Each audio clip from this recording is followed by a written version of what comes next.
The battle plan is close to the chest. The idea with the Flesh Eater Court's list is that Ushoran, the Marrow Scroll Herald, and Goremayne are buffing the entire board or debuffing the enemy units as necessary, while everything's kind of charging up the middle or up the flanks, taking off what it can when it can. The large range that Ushoran gives for both the delusions and for Feeding Frenzy basically makes it so he needs to be in the center, buffing everything of the Flesh Eater Courts. With the Stormcast list, it's basically a lot of very low movement infantry. They're sending them through that portal anywhere on the board, and then the heroes that go with them being the Knight Questor or the Lord Terminatus for the Reclusians. They're buffing them, giving the attack first, then bringing the next units of the Questors or the Reclusians in with them right after. There's a lot of hard-hitting and like hammers in this army. They'll do a lot of work really fast. Ionis and the Long Strikes pretty much stay together for this whole thing. Ionis being buffing with the prayers and then giving the flames that come off of his Burning Soul effect. And the Long Strike's just picking off things left and right from whatever edge they're at. Flesh Eaters are finally forced to take the first turn. Somebody finally outdropped them. They choose the battle tactic, seize the center. Ushoran starts off everything, activating the Place of Power with a 4, and then putting Deranged Transformation on the ghouls with a 9, and is denied Corpse Mare Stampede with a 12. Woo! For his final act, he puts the delusion on for the +1 to save on objectives in my territory. Goremayne enters the throne and picks up 1 noble deed, but fails to cast his judgment with a 2. Fluffy tries to put Deranged Transformation on the Cryptors, but fails with a 4. Oh, biscuit! The Storm Coven spend a CP to try and summon the Stormcast Deus, but fails with a 6. Flesh Eaters move up the center of the board, claiming the center, while Fluffy and Princess move around the outside flank, and the Morbags move closer to Ionis on the far side of the board. Ionis spends a CP to shoot the Morbag Knights for 3 HP, and Soulbirds them for another 2.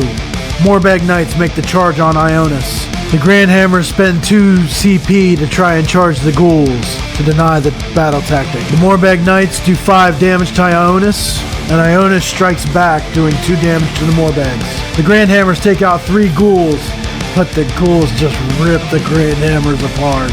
Flesh Eaters score 6 points and get their battle tactic of seize the center. Stormcast choose the battle tactic, take their land.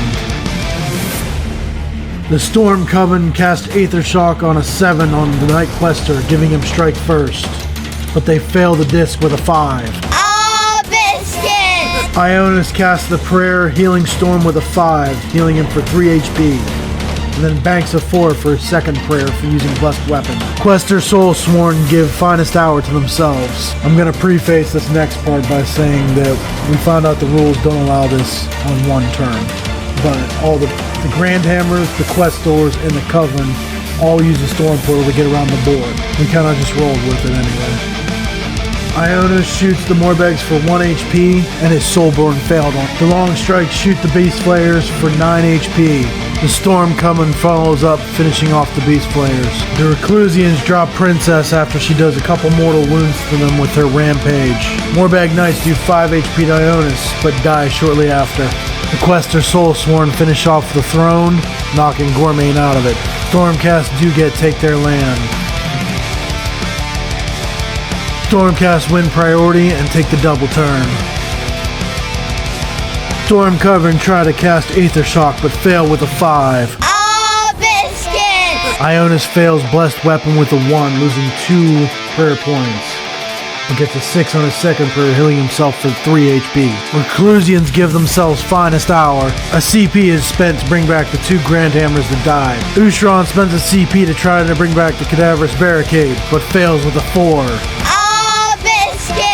Long Strike shoot Ushoran for 6 HP. Ionis and his Soulburn do 3 more HP on the shooting phase to Ushoran, and the Coven finish him off in the shooting phase. No more Ushoran. Reclusians start off attacking on Fluffy with 10 HP. Goremayne whiffs on the Soul Sworn and is destroyed by the Soul Sworn for his insolence. Fluffy does get to attack back on the Reclusians for 5 HP. Stormcast have a 4-point turn.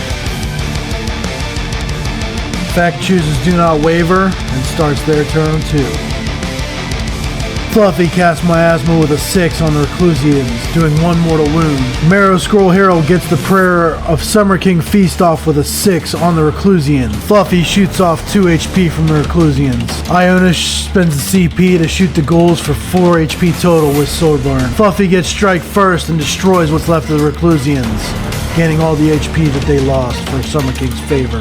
The ghouls follow up, devouring all of the Grand Hammers on the 3-pack. Flesh Eaters get Do Not Waver and a 7-point turn. Stormcast win the roll-off for turn 3 and do Reclaim the Realms as their battle tactic. Ionis prays for Translocate for a 2, but loses 3 prayer points with Blessed Weapons. Oh, biscuit! The Storm Coven give Ionis Aether Shock with an 11 and cast the Celestial Vortex with an 8. Ionis gives himself Finest Hour. Fluffy spends a CP to rally 3 health back and spends another CP to get the barricade off with a 6. Stormcast starts shifting to the center of the board to take on the ghouls. Ionis, Long Strikes, and the Storm Coven shoot into the ghouls, doing 7 wounds altogether. Ionis and the Grand Hammers both make the charges into the ghouls. The Marrow Scroll Herald gives everything in combat with Ionis Strike first with the bone. Ionis with his Aether Shock starts everything off, doing 4 damage to the ghouls. The Grand Hammer, since they got a 9 on the charge, give Strike last to the ghouls and do 3 damage to the Marrow Scroll, who in turn does 2 damage to the Grand Hammers. Ghouls finish off combat, doing 4 damage to the Grand Hammers and 3 damage to Ionis. At the end of the turn, Ionis spends a CP to power through the Marrow Scroll Herald for 1 HP. Stormcast get their battle attack of Reclaim the Realms for an 8-point turn.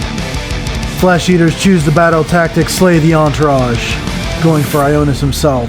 Fluffy gets Charnel Feast cast on the Terminos. Marrow Scroll Herald tries to put Charnel Conviction on the ghouls, but only gets a 3. Everything starts to head to Ionis as Fluffy brings back 2 Morbeg Knights with his 6 noble deeds. The Marrow Scroll Herald brings back 4 ghouls, tagging Ionis in combat so he can't move. Fluffy whiffs his shot on the Lord Terminus. Ionis spends a CP to kill 3 ghouls, shooting them in the face. Fluffy gets Strike first with Royal Menagerie and annihilates the Lord Terminus. The ghouls start swinging next, doing 1 damage to Ionis and killing the last Grand Hammer. Ionis finally gets the Strike, doing 13 damage to the ghouls. Flesh Eaters fail their battle tactic and only score 4 points. Stormcast once again take the turn on the initiative. Storm Coven casts Lightning on the Marrow Scroll Herald, doing 1 HP, and fail their second cast. Oh, biscuit! Ionis casts Blessed Weapons with the prayer for his first one, and gets a 3. And he gets a 9 on the Translocation for his second prayer. Storm Coven give themselves Finest Hour. The Marrow Scroll Herald spends a CP to rally himself back to full. The Long Strikes take the portal to join Ionis on the far side of the corner, and everything surrounding the Marrow Scroll Herald to slay the Entourage. Marrow Scroll Herald spends a CP to redeploy and back it to his ghouls. Now he can't be targeted by any of the shooting. Ionis, the Long Strikes, and the Storm Coven all shoot the ghouls, doing 13 HP, because they can't get to that Marrow Scroll, baby. The Coven and the Tornado of Hammers gets into the Marrow Scroll, but Marrow Scroll infects them with a 6. Woo! Now, for every command spell they have to roll on a 5 or 6, it goes off, does not go off, and they still lose the command point. Storm Coven finish off the Marrow Scroll Herald. Fluffy kills all of the Soul Sworn. They'll think twice before charging him next time. The Hammer Vortex gets in there too, killing the 3 remaining ghouls.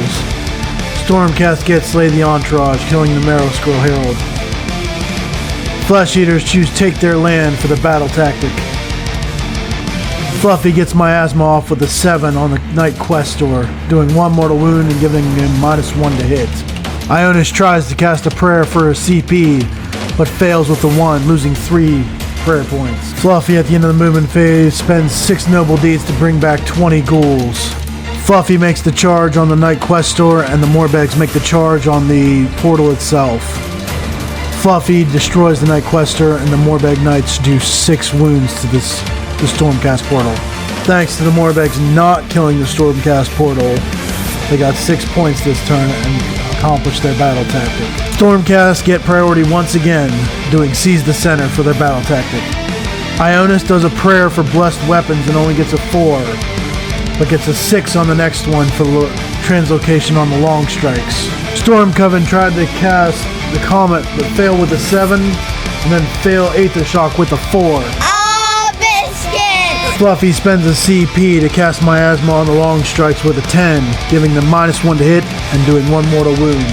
This is Fluffy's last stand as everything closes in around him for the Stormcast. Long strikes shoot at Fluffy, but only do 2 HP to him. The Hammer Vortex is the only thing that makes the charge, doing 1 HP to Fluffy, but it dies to it shortly after. The Morbag Knights kill the portal. With Stormcast getting another 8-point turn, Flesh Eaters realize it's over and concede the match. If you guys want to see more videos like this, please hit like and subscribe. And if you have any suggestions, please put them up in the comments below.